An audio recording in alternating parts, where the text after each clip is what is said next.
I don't normally do this, but Trails into Reverie literally came out, like, 2-3 weeks ago at the time of recording. So, if you don't want spoilers, this is your warning. Maybe watch the video after you've played through the game, because there are going to be spoilers for Trails of Cold Steel 1, 2, 3, 4, and Trails into Reverie. Really good games, good play, go play. Let's get into it. So the Divine Knights are kinda complicated. To start off, they are 7 parts of one whole being, the Septarian of Steel, who, in and of itself, is a combination of the Septarians of Fire and Earth. As for what a Septarian is, basically just like a godlike being that can shape reality to their whims and wield immense power. At some point during the past of the Trails series, the Septarians of Fire and Earth got into a staring contest and stared at each other so hard that they fused into one being. So, that's a thing. 2 groups, the Hexen Clan and the Gnomes, yes, the Gnomes, kind of got together and were like, that's not good. So they defused them into 7 knights known as the Divine Knights. As for the Divine Knights, they are pretty much giant mech suits that are 7 arge tall. Oh, right, I should probably explain what an arge is. The Trails series has its own metric system. One arge is basically a meter, so 7 arges, 7 meters tall, they're really big. And each of them has a unique ability, as well as normal abilities that all of them have access to, such as pretty much the ability to teleport along a spirit pathway, allowing them to travel large distances. All of them can fly, as well as have the ability to straight up revive the dead. Like, at the end of Cold Steel 2, the Azure Awakener, Crow, gets stabbed in the chest, and when he does, he dies, and then appears again in the 3rd game, having been revived by his knight, Ordine. It's unclear if this is just a generalized ability that can be activated at any time, or if this is a one-time ability that only activates around the Great Twilight, considering that was just about to happen at the time. But, yeah, they can revive the dead. But they all have unique aspects that make them more distinct from one another.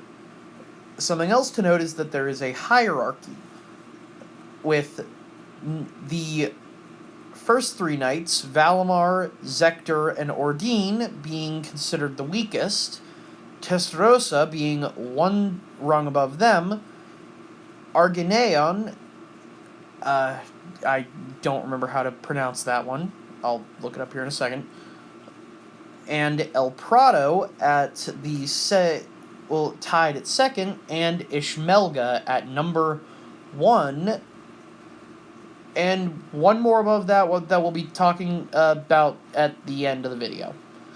But all that said, let's get into it. So, Valimar, being the Divine Knight used by the main character of the entire Cold Steel series, and one of the main characters of Reverie, he's the one that has the most elaboration. getting a lot of different abilities, different forms, as well as his own being host to potentially one of the most broken abilities in the entire series. Starting out in his first form, which is a fairly basic one, normal silver. I've got some pictures up here that show what he looks like, including concept art. This form is what he appears to Reen as throughout the first 3 games, for the most part. Having basic power, speed, all of that. And just like all the other Divine Knights, he can regenerate his armor, all that.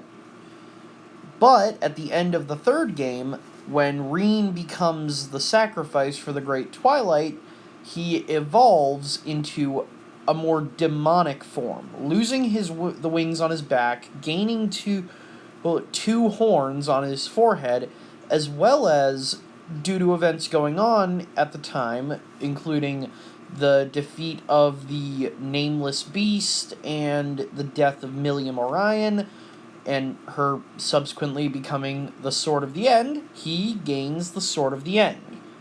As for his unique ability, he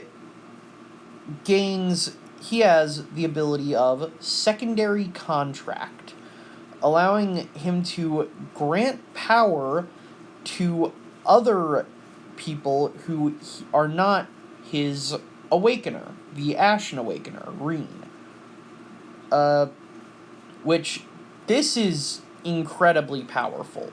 We see it brought to its absolute limit in the 4th game, with him allowing the Azure Knight, or Dean, to retain his sense of self and his body after losing a rivalry, which should have caused him to be absorbed into Valamar's body.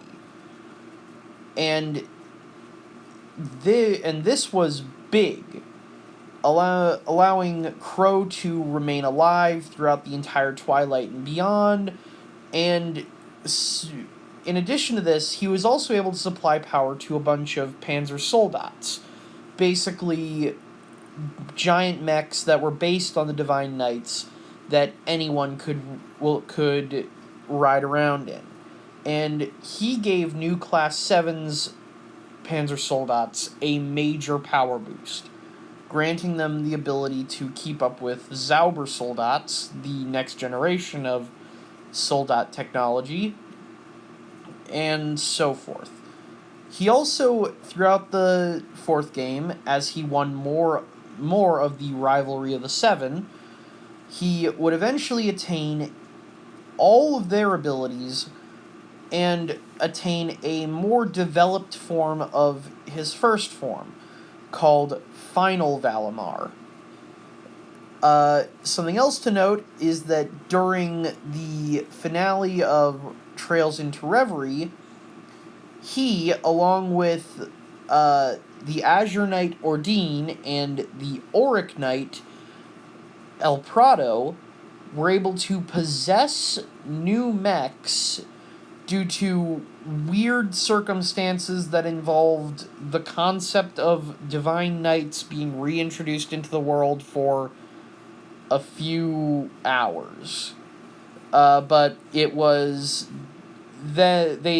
afterwards they unpossessed the mechs, leaving only a message of good luck and we might be able to come back for Reen and Crow in their mech's database. All that said, we'll be moving on to Ordine. Next we have Ordine the Azure Knight. His Awakener was Crow Armbrust, and his natural ability, his unique ability anyway, is the boost system.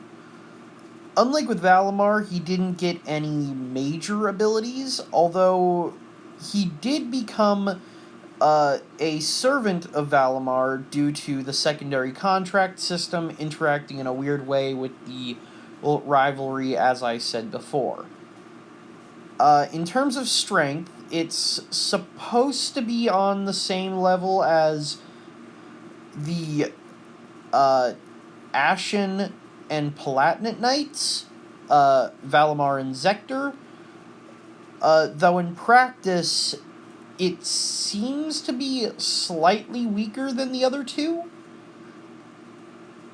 and it's potentially the weakest one that is classified as a Divine Knight.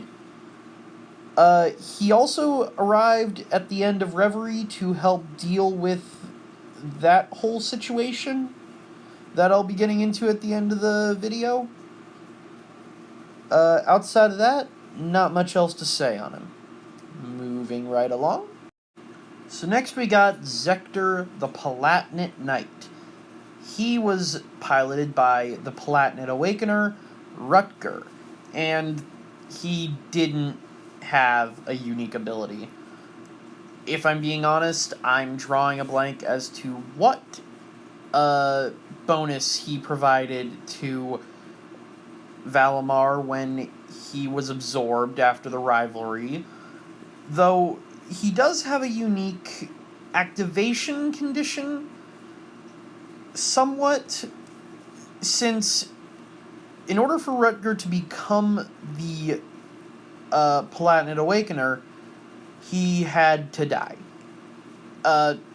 Seemingly in a battle with a worthy rival, since at the end of his battle with Commander Orlando of the Red Comet, which took 3 days and 3 nights, leaving both of them dead, Rutger was revived and became the Awakener of Zector, granting him not much, really.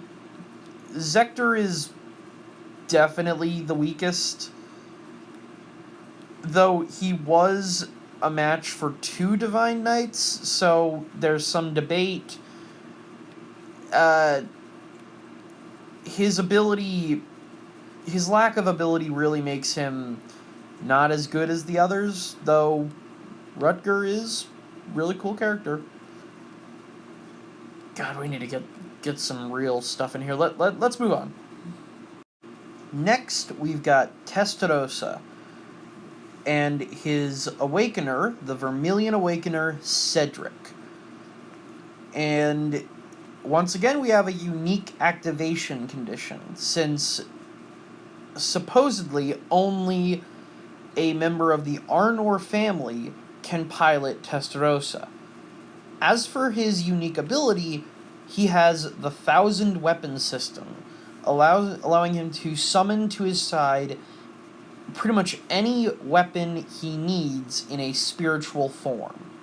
This includes giant swords, bows, hammers, light swords, pretty much anything you can think of. Spears. In addition to that, when it was first awakened, it had the Vermilion Apocalypse, which allowed it to take on a more monstrous form and run wild, not really listening to its Awakener's instructions or even really being piloted. This would eventually be taken down by the combined efforts of Ordine and Valimar, resulting in most of the Vermilion Apocalypse being purged, though some of it still remains within Testarossa, allowing him to boost his power beyond its normal capabilities all throughout the 4th game. That's really all there is for Testarossa, so we'll be moving on to... We have the Silver Knight, Argaeon. Yeah, still not 100% sure how to pronounce that. But this knight was piloted by Arianrhod, the Silver Awakener. And this is really where we get some of the questions on whether or not being an Awakener makes you immortal, since Aryan Road has been alive for at least 100 years. Having fought in several wars at the side of King Dreichels until he died. However, Argaeon was...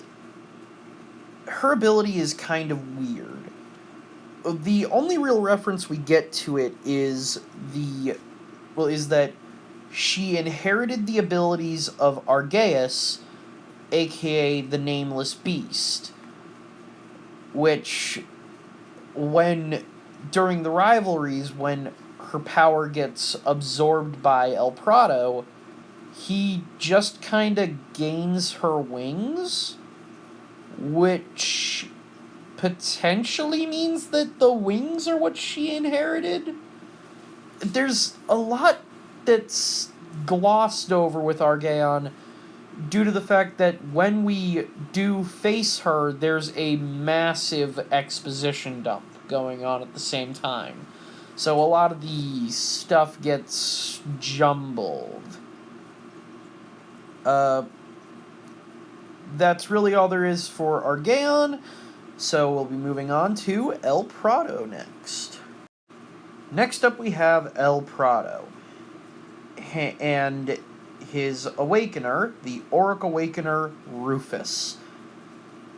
And their special ability is being a dick. Sorry, force of habit. It seems to be a force field that it can deploy as needed. After it quote unquote defeats Argaeon in the third rivalry, it also gains access to her wings and combines their powers together, making a force that is hypothetically on par with Ishmelga, the hypothetical strongest of the Divine Knights, though it would eventually be defeated by Valimar. Once again, not a lot to say on El Prado. He appeared at the end of Reverie alongside Ordine and Valimar, possessing a Zaubersoldat Helmord type. But outside of that, not a lot to say. So, moving on to Ishmelga. So, Ishmelga. He's kind of weird to explain. Where most, if not all, of the other Divine Knights are in a partnership dynamic, or sometimes even being completely subservient to their Awakener, Ishmelga straight up possesses his Awakener. His ability is also rather weird, since there's a lot of implication that it's the Great Twilight, the thing that is plaguing the entire continent of Erebonia, causing the people of Erebonia to thirst for war. And this ability required Reen, who had Osborne's heart implanted in him as a child, to activate, 10 years later. Something else to note is that when Valimar defeated Ishmelga and took in its power, he gained the Great Twilight, in addition to becoming the Septarian of Steel once more. And Ishmelga kind of leads directly into what we are going to be talking about next, which is... So, Zoa Gilstein. He is probably the strangest one on this list. He is the 0th Knight, which is rather confusing when he's also referred to as the 8th Divine Knight. Even though he is technically the 8th Divine Knight, it's getting confusing again. He's also the Septarian of Steel, since he is, as you may have guessed, the result of all 7 Divine Knights being fused together. As for his Awakener, the 0th Awakener, he is another strange piece of something. I want to make it clear, I don't dislike it. I actually love this. But, he's kind of hard to explain. Ishmelga, the Great Twilight, and the main character, Reen, from the bad ending of Trails of Cold Steel 4, all merged together, and being plucked from another timeline by the Super AI, which is the focus of Trails into Reverie. And when he was plucked from that world, the 0th Knight came with him. As for abilities, it's got pretty much every ability that every one of the other Knights used.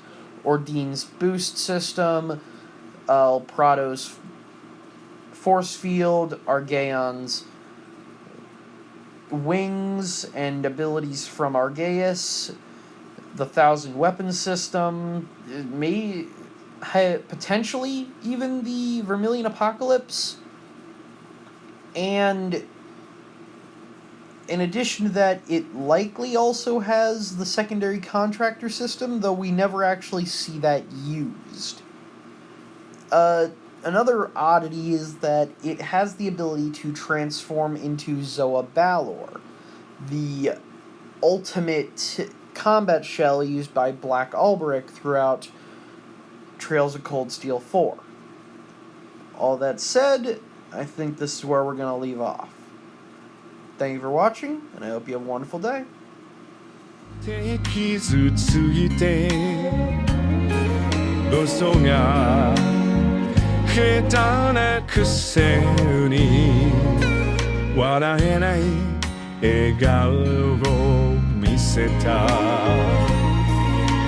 I love you もろくに